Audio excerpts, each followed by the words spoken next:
Subscribe for more shitty content. And like the video so I get more views. Thanks. Ladies and gentlemen, my name is Esports Money, ZSM, Mac10, whatever you want to call me, and welcome to my guide to jungling the brand new hero, the Pangolier, or Panlin, Dante Panlin, whatever you want to call him, in patch 7.07, the Dueling Fates updates. So, first of all, I'm going to tell you right off the bat, I don't recommend jungling this hero in normal mode. He's not a bad jungler in turbo mode, but he's got some serious limitations in normal mode, but we'll get to that. Anyway, we're going to start out by trying to get the bounty rune if we can, but based on the geographic changes to the map, I don't spend as much effort or time looking at bounty runes. I'm going to cut a tree down over in that medium camp in case I need to use it for a choke point, and then I'm going to move over to this medium camp, which is my favorite medium camp, to choke point jungle on the Radiant side. So in the jungle, we're going to be relying heavily on our ability Swashbuckle. Remember, Swashbuckle gives you a dash and then that furious nuke, that quad strike attack.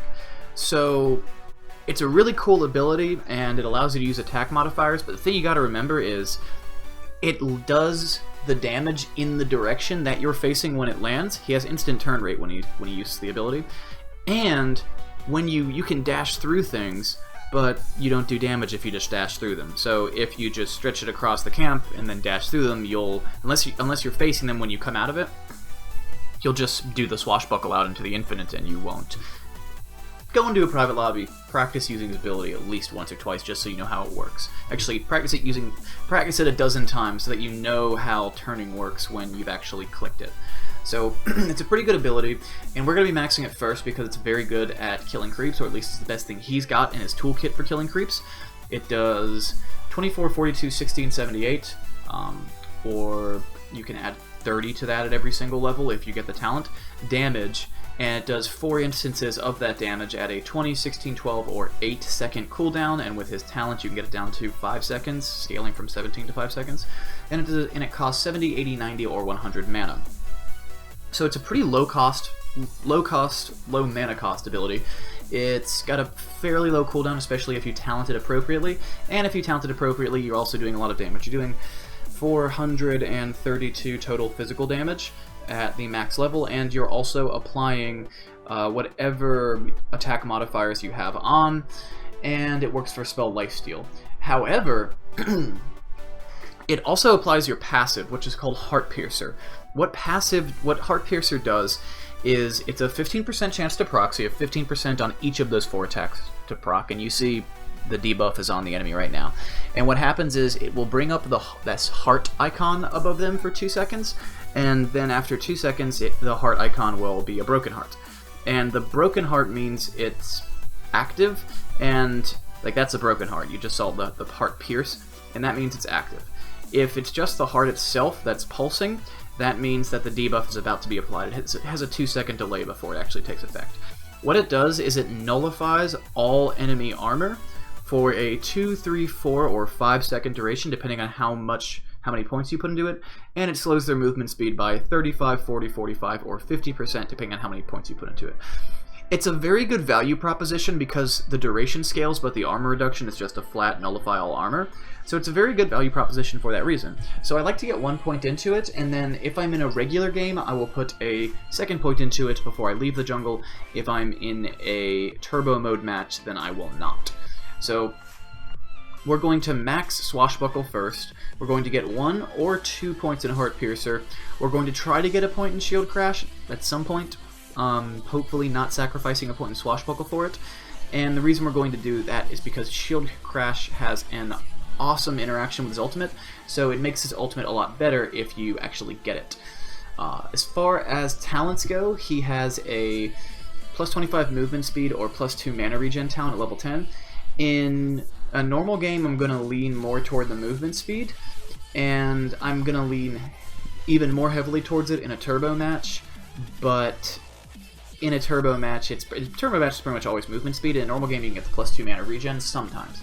The reason it's sometimes is because the hero doesn't have bad mana regen to begin with. In fact, when you're jungling in the early game in a normal match, the experience granted is so low that the cooldown is typically pretty long on it, and you can't use it enough to justify the extra mana. At level 15, you have a choice between plus 30 attack speed or a 2-second cooldown reduction on Shield Crash. Now, Shield Crash is a very, very good ability, and 30 attack speed is also pretty heavy, but I'm going to lean more toward the Shield Crash CD here, and in general I'm going to lean more toward cooldown reduction abilities, because you don't want to spend money on cooldown reduction abilities with this hero, and you will be buying items that give you attack speed. At level 20, I'm going to go for plus 30 swashbuckle damage. It's a choice between plus 30 swashbuckle damage per instance or plus 20 strength.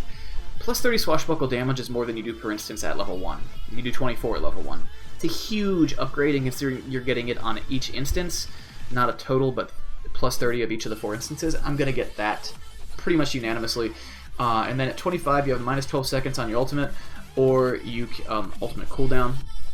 So it will go from 50, 45, 40 to 38, 33, and 28 seconds on cooldown, or minus 3 seconds swashbuckle cooldown.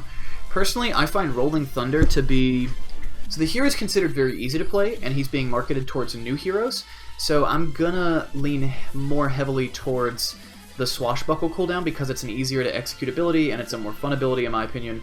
Rolling Thunder has a set roll speed that you're stuck at, and it also has it's weird to control because your turn rate is so flippin' slow. So I'm gonna lean more heavily towards swashbuckle because it's just awesome. Also, if you're going for attack modifiers like crit, it's going to stack with it. Scotty is going to stack with it. So typically I'm gonna go with swashbuckle cooldown. Now, if you're wondering why the video just chopped around a second ago, it's because I'm now gonna demonstrate how the hero works when you jungle in turbo mode.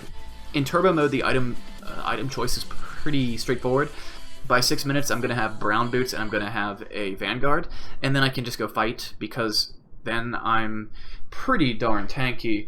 Another thing is Shield Crash gives you a percentage reduction, a percent of damage reduced taken for 10 seconds, depending on the number of heroes you hit with it. So it's an AoE stun and or AoE damage spell, but for every hero you hit with it, you gain damage reduction. At level 4, it's 14% times the number of heroes you hit with it, and that also works in your ultimate. So you combine that with a Vanguard, and you're very tanky. Also, if you get just a Ring of the Basilisk, or just a Sage's Mask because of the fact that they reworked everything, you're going to have pretty solid mana regen, and the hero's not super mana starved if you're being judicious with your Shield Crash usage and your Swashbuckle usage after you leave the jungle and get your farm. So in a turbo match especially, I'm going to be trying to leave the jungle at 6 minutes, and I'm going to be a little bit scary. It's not going to be that scary, but I'm going to have enough levels that I'm going to be able to push people around with Swashbuckle and Shield Crash and my ult, because I'm only going to get 1 point in Heart Piercer. I will get a point in Shield Crash at level 4, and I'll either have my ult or I'll be very close to it. I'll have basic boots, and I will of course have my Vanguard. So I'm going to be very hard to kill, and when I'm in my ball form rolling at you with the Vanguard, I'm a very, very tanky ball of death. And whenever you touch someone in the ball, you do 200, 250, or 300 damage, and you last in ball form for 6, 7, or 8 seconds, with the cooldown being, I've already talked about the cooldown, and you stun people when you knock them around as well. And that stun duration is 1.25, or 1.5 seconds, and you knock them back by 150 units. So it's a pretty good ability. Remember, it does have a 1.2 second channel time, so you have to prep it before you use it, kind of like Lycan's ultimate has a prep time. But this one's a little bit more drastic, and this one can be interrupted, versus Lycan's pretty much can't. So, very fun hero, very cool hero. Again, I would not recommend using this jungle guide to go into a normal match or a ranked match, but as far as Dota Turbo is concerned, because you can buy items instantly and they're instantly added to your inventory, there's no need for courier, they don't really exist in that mode, I would endorse it in Dota Turbo. It works well enough that one of the big limitations with junglers is healing yourself, and because you can instantly buy a salve or a clarity whenever you want in Dota Turbo and have it in your inventory, use it and then use it to tank creeps, as long as you are as long as you have like a hero, like a big creep can jungle because of the way items work in this game mode. So again, I'm not gonna say go out and do it in all your ranked matches, but in Dota Turbo it's gonna work just fine, and I keep mentioning that mode because I hope it gets big. I'm really excited about it, and I'm gonna be playing the crap out of it. So if you like this video, hit those like and subscribe buttons, and if you didn't, let me know why in the comments below, and I will catch you next time with more patch 7.07 Dota 2 content. And don't worry, the Dark Wisp or Dark Willow jungling guide is a bit more efficient than this. I actually think she's a pretty legitimate jungler. So I'll see you next time, guys.